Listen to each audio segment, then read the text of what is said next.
and a member of Mahmoud's legal team who was just inside.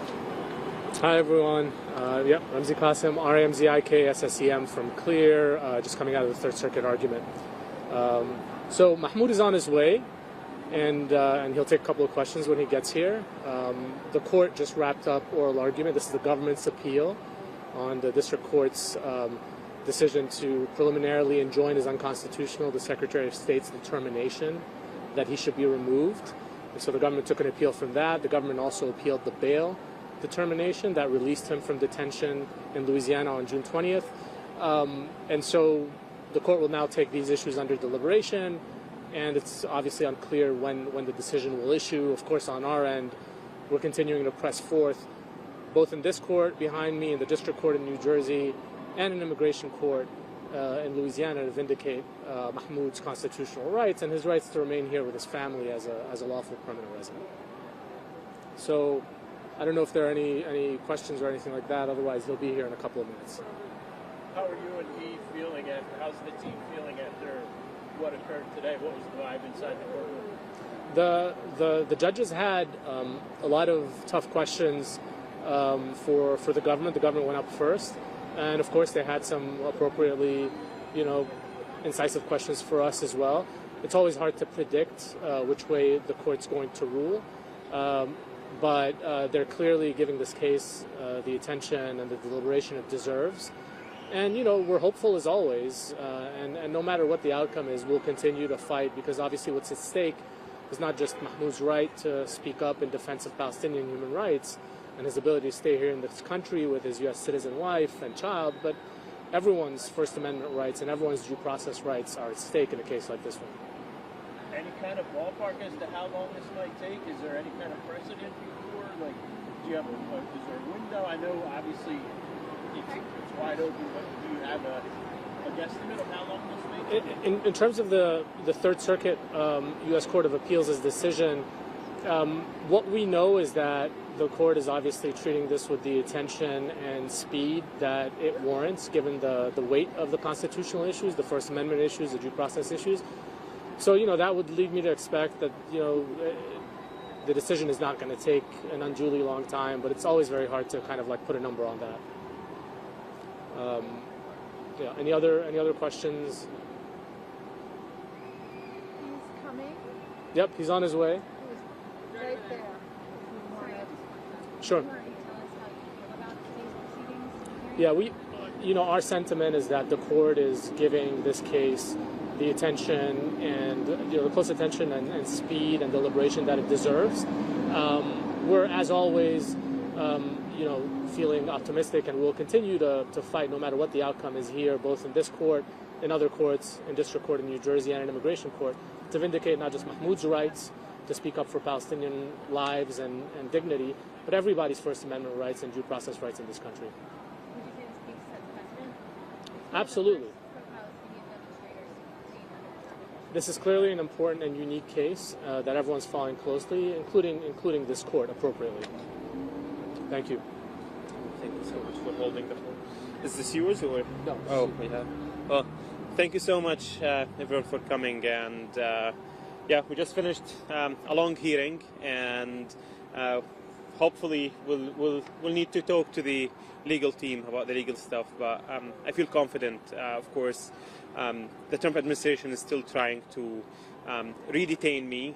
They're trying to stop actually the federal court from looking at my case because they know they don't have a case against me. So we'll keep fighting the legal fight until the end, and we're pretty confident that we'll prevail at the end. It was actually also the government lawyers were defending the indefensible. No argument whatsoever, just you can't look at this, which is again it's about our case, they being literally detained for over 100 days and for literally protesting a genocide. They don't have anything other than that. That's why they're choosing a kangaroo court, which is the immigration court, because they know they can control that process. So we're confident that hopefully the federal court will vindicate us at the end. I will take a couple of questions, and then we have, you can ask all the legal questions to my team. I don't, I'm not a lawyer, so you can tune into that. I think at 11:30. I trust you have the link, but if you have any questions, please go ahead. Kind of a pseudo-legal question. How do you feel about the legal system, the American jurisprudence system? Say that again. How do you feel about the American legal system standing here in front of the federal courthouse? I mean, the fact that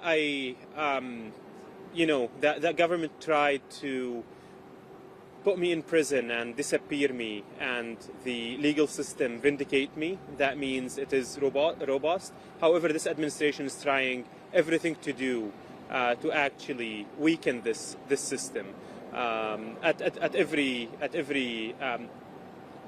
conjecture, or at every corner. They're trying to undermine the legal system. That's why it's very important that the American public in general, they stand up for the judicial system in this country. Speaking of the public, what was your reaction to seeing those supporters outside? Oh, I mean, it was fantastic to see so many supporters outside, and overwhelming, absolutely, on a Tuesday morning, who would come out to support someone they don't know. So it was great to see people who know that my right and their right is the same. And this case is not about Mahmoud Khalil. This case is about every single person in this country, whether they are citizens or not. This case is about their freedom of speech and their ability to dissent and their ability to speak up, especially about Palestine, about the genocide that's happening in Gaza. And folks, to read one last question from the group. Yeah. And then we should... I understand during the birth of your first child, is that correct? Yeah. Can you speak a little bit to your team and why you're fighting so hard, obviously, against it? The Trump administration, when they detained me for 104 days and they shoved me to the other side of the country, over 1,000 miles away from my family, and making me miss the birth of my first child, that was definitely difficult. It was designed to be cruel. They want to break me because they want to deport me to be out as soon as possible, so that others would fear speaking out. That's why I'm continuing to fight, because this administration want everyone, whether it's about Palestine, specifically about Palestine. If you speak about Palestine, they want you they want to disappear you. They want to make you fear that speech, and this is why it's important, that just to show that actually we have the law is in our side. The morality of everything is in our side. So there's nothing wrong about protesting a genocide. There's nothing wrong about protesting all these taxpayer money that's going to Israel to fund all the killing happening in Palestine and elsewhere as well. So thank you so much, everyone, for Thank you all.